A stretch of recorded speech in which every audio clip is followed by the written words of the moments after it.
The first thing he noticed was the cold floor beneath his back. Then, the smell, salt, oil, sweat, and silence, except for distant marching boots. Josh Blake sat up fast. 1 second ago, he'd been in his tiny Los Angeles apartment, sipping coffee and scrolling headlines. Now, the world looked washed in sepia, canvas tents, steel helmets, uniforms from a history book. He stumbled outside, barefoot, heart pounding like a drumline. A nearby soldier barked, "Private! Where the hell's your uniform?" But Josh didn't answer. His eyes locked onto a calendar nailed to a wooden post. December 7th, 1941. He whispered it once, then again, louder. Number no, no, no. He ran. Across the barracks, past 2 stunned guards, toward a small radar post on the hill. It was still dark, stars fading.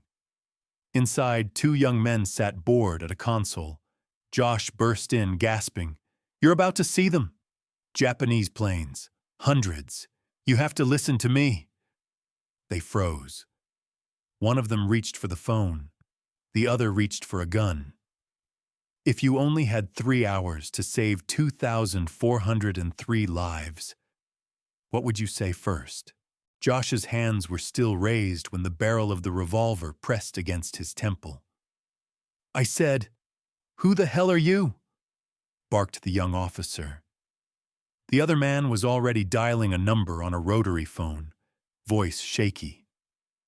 "Lieutenant Tyler, we've got a situation. Some guy just ran into the station. Civilian.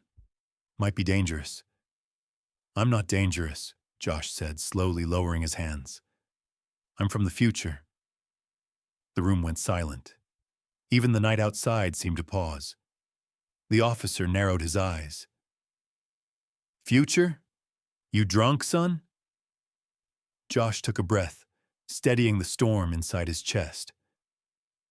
"In less than 2 hours, hundreds of Japanese aircraft will come from the north. Your radar will pick them up soon. I've seen the footage. I've read the declassified files. At 7:02 a.m., you're going to spot a massive blip, and they're going to tell you it's a squadron of B-17 arriving from the mainland. But it's not. It's a lie. They're coming to kill you." The man on the phone froze mid-sentence. Josh turned to him, pleading, "Please, don't hang up. Tell your lieutenant that. Tell him to check it. Double check. Raise alert level. I'm not crazy. I swear to God, I'm not." The younger soldier hesitated, then slowly brought the phone back to his ear. "Sir, this guy says it's a Japanese air raid. He knew about the radar. He knew the time."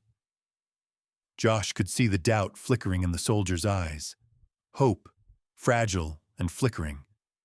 But then, from the other end of the line, a muffled voice barked out, "Stand down. That's a confirmed incoming B-17 flight. Probably just a loony. I'll notify the MPs." Click. The sound echoed louder than it should have. "Number no." Josh stepped forward, only for the officer with the gun to shove him back. "Sit your ass down," he snapped. "You just bought yourself a nice cozy cell." Josh's eyes darted to the radar screen. Blank, for now. But he knew what was coming. He looked at the 2 men in front of him and whispered, "You'll remember this moment. When the sky goes black and the harbor burns, you'll remember me." The door burst open. 2 military police stormed in. Josh didn't resist. He let them cuff him. But as they dragged him out into the breaking dawn, he yelled one last thing. 7:02 a.m. Look at the goddamn screen at 7:02. Behind him, the radar continued its quiet hum. Waiting. Can fate be louder than orders? The military jeep jolted hard as it hit a pothole, tossing Josh against the metal seat. His wrists throbbed from the handcuffs. Across from him sat a stern-faced MP, rifle across his lap, eyes forward like stone. They arrived at a small naval office just off the harbor. A single American flag flapped in the morning breeze. The guard shoved Josh through the door like garbage. Inside, a young officer looked up from a stack of reports.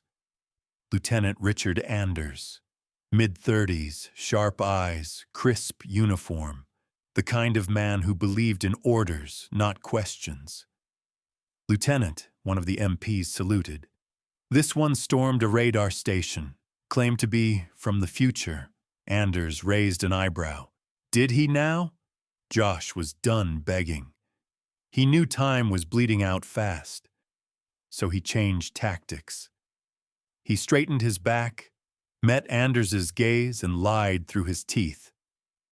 I'm FBI, deep cover, codename Backlight. There's an imminent foreign attack this morning. Full scale. Presidential clearance. Level 10. The room shifted. The MPs exchanged glances. Anders leaned forward. Show me your clearance papers. Josh didn't blink. You think Roosevelt would put that on paper? It was absurd. But something in Josh's voice, desperation polished with conviction, made Anders pause. Just for a moment. I need access to the radio tower, Josh pressed. We can intercept the Japanese signal. Yes, they're using radio silence. But our guys picked up faint code 3 days ago from a fishing trawler south of Midway. We dismissed it. We were wrong. How do you know that? Josh replied quietly. Because I've lived through this day 10,000 times. In books, in documentaries, in nightmares. Anders stood up, towering over him. If this is some prank or a mental breakdown, you're going to spend a very long time in Leavenworth, son. Josh nodded. I know, but if I'm right, you'll wish you had listened sooner. A long silence, then the ticking of a clock. Anders finally sighed. Put him in the holding cell. I'll make some calls. If he's FBI, someone up the chain will know. As Josh was led away again, he saw the wall clock strike 6:12 a.m., 50 minutes. They threw him into a cold, steel-barred cell. He sat down on the cot, breathing shallowly. From this box, he couldn't stop what was coming. But then, something unexpected. A soft knock on the bars. A woman's voice. Hey, I heard what you said. Josh looked up. A nurse. Blonde, maybe early 20s. Pale uniform, soft eyes. She leaned closer. You're not the only one who's had that nightmare. Would you lie to save the world? Josh didn't answer the nurse at first. He couldn't. His mind was ticking like a stopwatch, each second falling into the abyss of history. 6:43 a.m. He mouthed the time. Then again, the air outside the cell was still, eerily still. The nurse leaned in. My name's Claire. I've been having the same dream for weeks. Sirens, planes, fire, a man screaming through bars. Her voice trembled. That man is you. Josh blinked. He didn't have time to believe in fate. Claire, you have to get to the Arizona. Warn them. Or the air tower. Hell, both. Just do something. She nodded. I'll come back. She disappeared down the hallway. 6:52 a.m. Outside the window, the world looked too calm. Seagulls wheeled over the still water. A band played somewhere nearby. Sailors joked over breakfast trays. Josh gripped the bars and stared at the sky. Come on. Come on. Then, at 7:02 a.m., a low-frequency alarm buzzed faintly from a distant building. He smiled bitterly. They saw it. But there was no further sound. No sirens, no scrambling, no gunfire. Just silence. They still didn't believe. Josh sat back, defeated. He was just a whisper in a roaring storm. 8:06 a.m. It began with a sound so deep it rattled the windows. Then, boom! The ground shook. Screams erupted outside. Another explosion, then another. The sky lit up like it was bleeding. Josh leapt to the bars. From his cell, he could see the harbor beyond the far building. Columns of smoke rose fast. Orange, black, red. And then he saw it. A Japanese Zero fighter buzzed low overhead, its engine screaming like a banshee. The rising sun painted on its wings. Gunfire crackled in the distance. Flak exploded midair. Pearl Harbor was burning. Josh fell to his knees. This was it. This was the moment every book, every documentary, every old black and white photo tried to capture. But none of it, not a single one, had prepared him for the sound. The screaming, the chaos, the helplessness.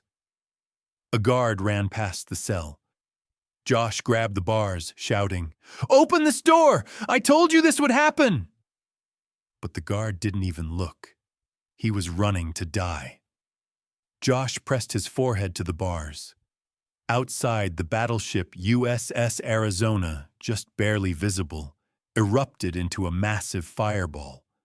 The shockwave followed, rattling the air.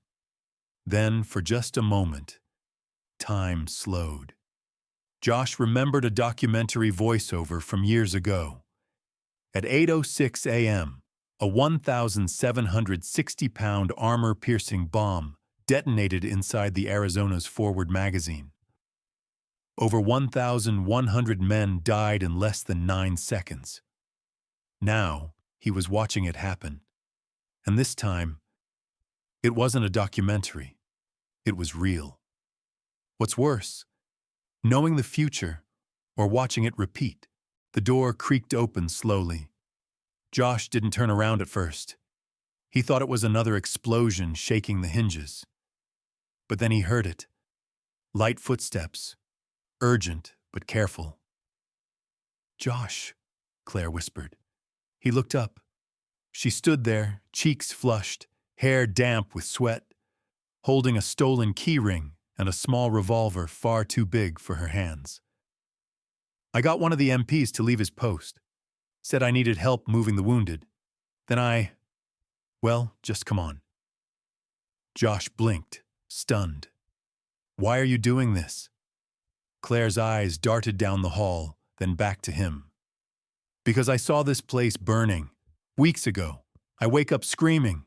Every time it ends the same. You in a cage, the harbor on fire." She fumbled with the keys. "And because I believe you. Now move." The lock clicked.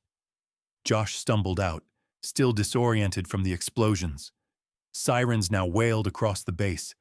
Bodies ran in every direction. Soldiers, nurses, officers shouting conflicting orders. The air smelled of burning fuel and blood. As they moved through the chaos, Claire pulled him aside, pointing. "There's a jeep behind the infirmary. I can drive you. Where do we go?" Josh didn't hesitate. "The USS Arizona. It's too late to stop the first hit, but we might reach the ammo loaders, warn them not to arm the forward magazine. That's what turns the blast into a coffin." Claire stared at him. "But they've already been hit." "Not the worst of it. Not yet." She nodded once, the kind of nod that carried everything: fear, resolve, a bit of madness. Then they ran. The jeep coughed to life as more bombs fell in the distance. Josh clutched the side, eyes darting to the sky. Fighter planes roared like angry insects overhead. One strafed the street ahead, bullets slicing the pavement. Claire swerved hard, nearly flipping them into a ditch. "Where'd you learn to drive?" Josh shouted. "Nowhere." They skidded to a stop near the Arizona's loading ramp, where chaos reigned. Medics dragged bodies, sailors yelled orders, smoke choked the air. Josh jumped from the jeep. He grabbed the first sailor he could find, young, wide-eyed, bleeding from the cheek. "You have to tell the loaders. Do not arm the forward magazine. I don't care what the hell the orders are. Don't do it! The sailor blinked, hesitated, then ran. Josh and Claire pressed deeper into the smoke. Every second counted. They screamed, begged, shoved.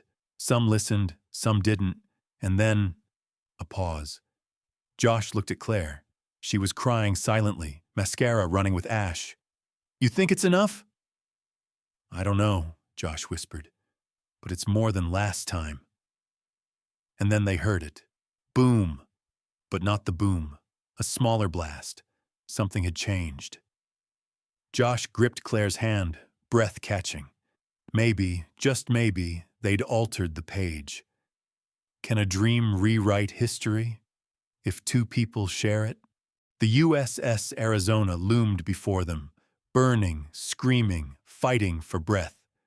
Steel twisted. Men shouted over one another. Ammunition carts exploded like fireworks along the deck. Josh had never seen hell, but he was standing in it now.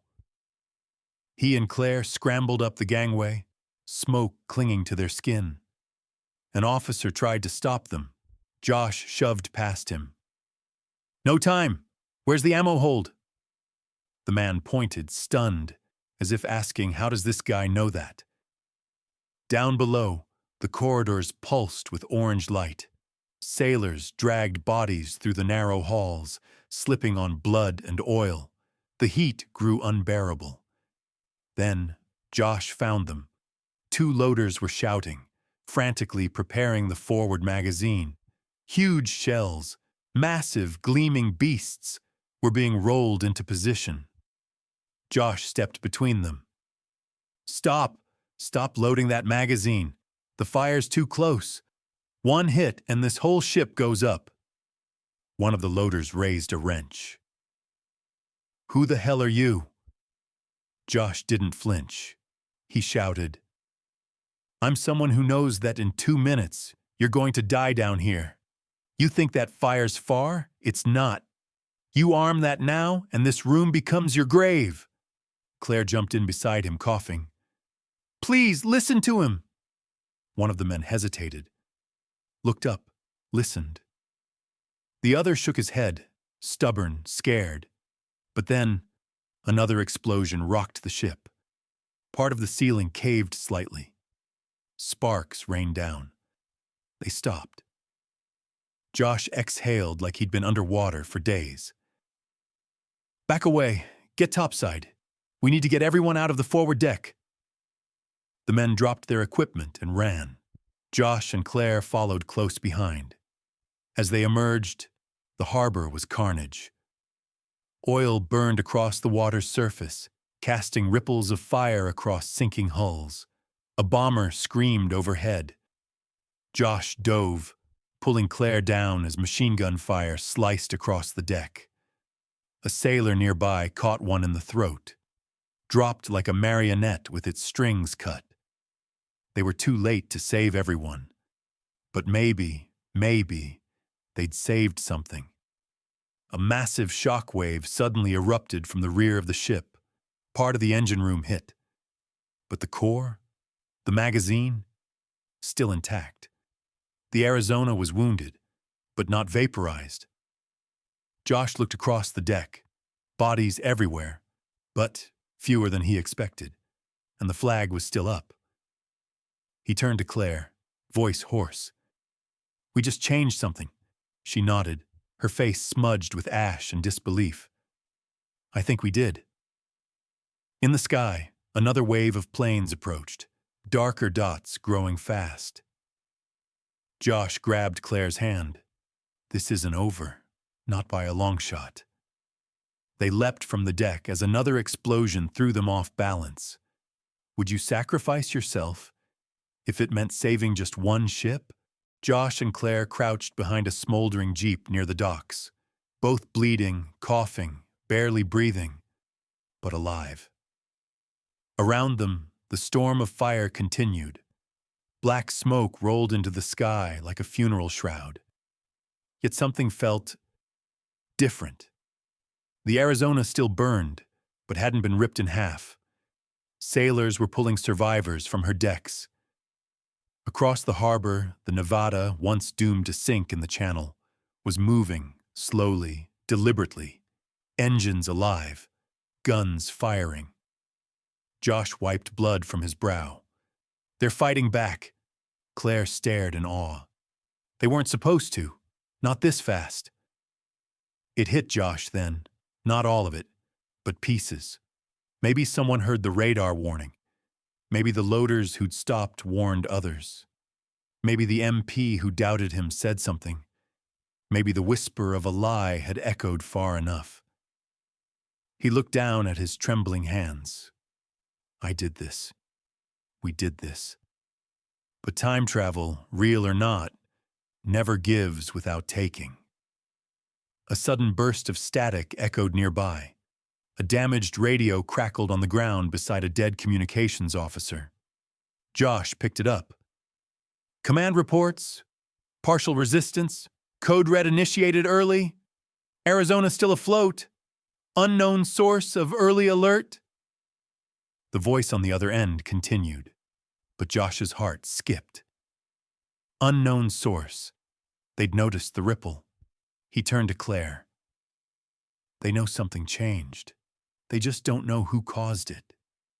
She gripped his arm. "Then maybe they won't undo it." Josh didn't answer.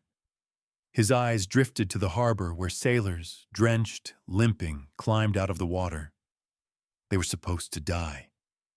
He'd memorized the death toll, 2,403. But now, he was counting survivors.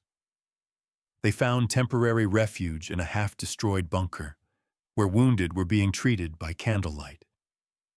Claire instantly jumped into nurse mode, wrapping wounds, tying tourniquets. Josh sat alone in a corner, listening to the chaos outside. That's when it happened. A sharp flash. Time seemed to twitch, like a glitch in an old film reel. The candle flickered twice.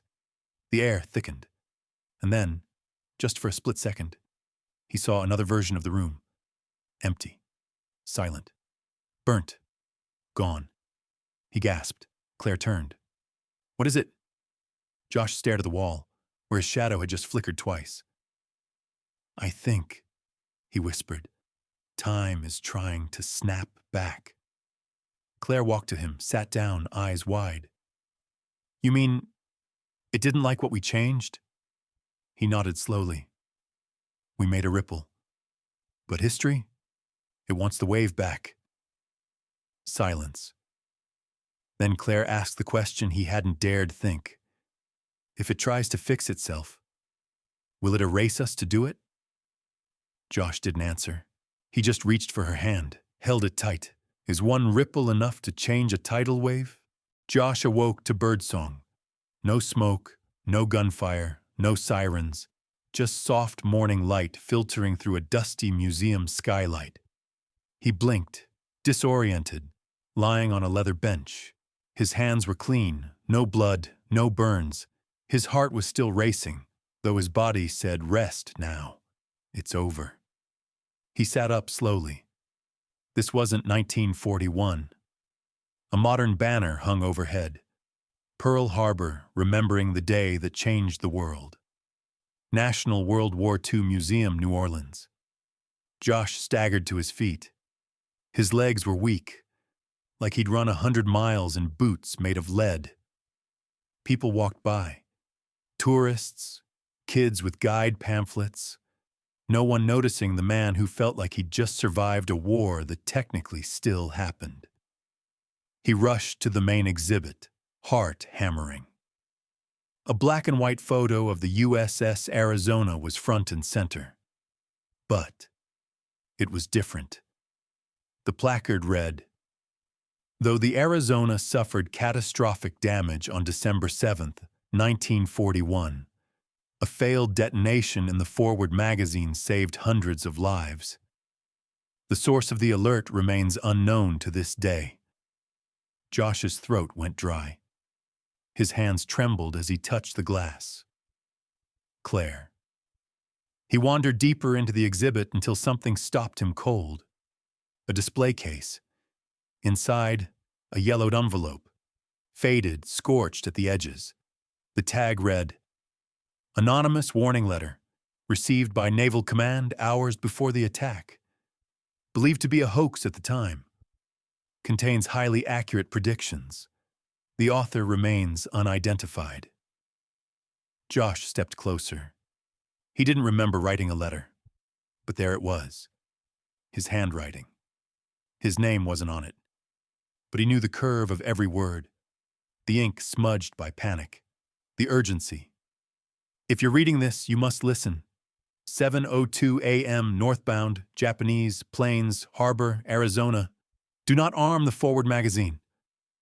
His breath caught. Time had left breadcrumbs.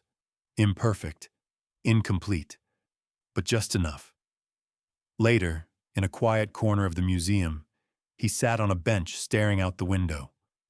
The harbor was hundreds of miles away, but he could still feel it. The screams, the steel, the moment history could have devoured them both. A small voice pulled him from his thoughts. "Josh?" He turned. Claire, older, aged, lines around her eyes, but her voice, the same, the look, the same as the woman who once ran through fire beside him. She smiled softly. "I thought I was the only one who remembered." He stood slowly, breath shaking. "You're not." They embraced, longer than strangers, tighter than survivors. No one around them noticed two people who had once outrun time. If you change just one page of history, would the world remember you?